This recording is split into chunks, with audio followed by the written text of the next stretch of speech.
All right, welcome back. We continue right here with some hockey talk. Bob Pompeani with you. We have Josh, Yohe, and Chris Mueller. We're talking about something that Brian Burke told 93.7 The Fan, the Cook and Joe show, and that was with regard to goaltending. At this moment, Chris, he said that if he had to go into next season with Tristan Jarry and Casey DeSmith, he would be, quote, good to go with that. Now, I know that you don't want to give away your hand, and maybe this is part of that. Do you believe that? Face value? Oh, I really hope. Can I answer it by saying this? I'm not sure if I believe it. I'm going to say no because I don't want to believe that Brian Burke could possibly have looked at what he looked at from Tristan Jarry and said, it's like the meme where the dog is sitting in the burning room holding a cup of coffee and going, this is fine. Yeah, no, it's not. Tristan Jarry was an absolute disaster in that series. There's no previous track record to say, well, he is this kind of goalie in the playoffs and has been before. This was an aberration. This better be tradecraft here in that sense, you know, doing your job the way you're best able to do it by Brian Burke and being cagey. Because if he actually likes the goaltending situation or is at least comfortable with it moving forward with these two guys, specifically Jarry, that's a very bad sign for the Penguins. Yeah, Brian Burke is a really smart guy. He's also a lawyer by trade. He knows how to use words. He knows how to be careful.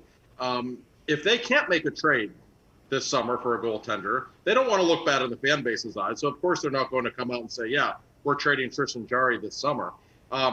My impression, from what I've been told, is that the Penguins are very much open to looking at a new goaltender. They do have options out there. Unrestricted free agency. Tuukka Rask might be out there. Something to consider. They can try to make a trade. That's something to consider. There's no way Burke and Hextall watched the playoffs and thought to themselves, yeah, that's the guy. We're going to roll with him. It would be completely different if the Penguins' core was very young, if it were 10 or 12 years ago.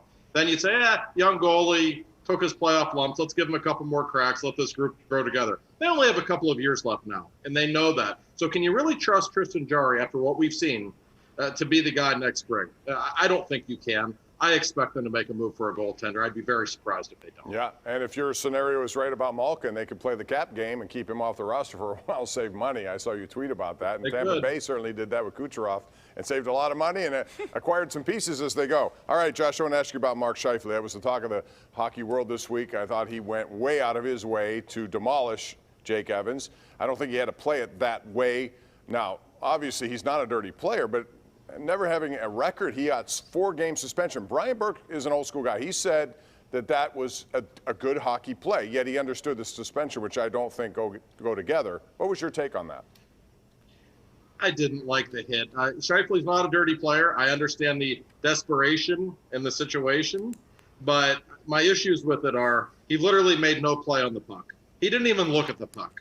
In that situation, you have to look at the puck. And the other issue that I have with this, and I realize it's indirect in regards to what happened. 5 minutes earlier, Mark Scheifele was in the penalty box. He didn't like the call. He threw an absolute tantrum in the box. He just went nuts in the penalty box. He was kicking the boards. This looked like a guy who was out of control emotionally, and that's exactly what kind of a hit it was. So I agree with the suspension. I don't agree with much of what the NHL does in terms of punishment, but I thought it was deserved. It's just a reckless play. You can't hit a vulnerable guy like that. What's the exchange rate on playoff game suspensions versus regular season? We thinking like 4 games for every 1 playoff game, so this is about a 16-game suspension. That's a decent bowl of porridge for me. That is a trash hit. The only way you defend that is if you are an avid Winnipeg Jets fan or you're just the kind of person who will defend Winnipeg in general under any circumstances, which I don't think there are many of those people in the world.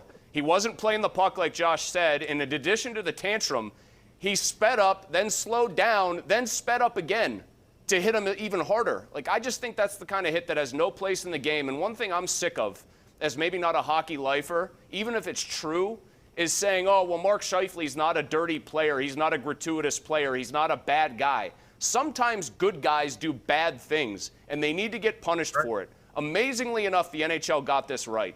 Yeah, they certainly did, even though a lot of people thought it should have been more than that. But I think you're equation there with playoffs versus regular season is accurate. So that was a pretty stiff penalty for someone who'd never been penalized before. All right, guys, hang on. When we come back, we're going to talk about the Steelers and Ben Roethlisberger.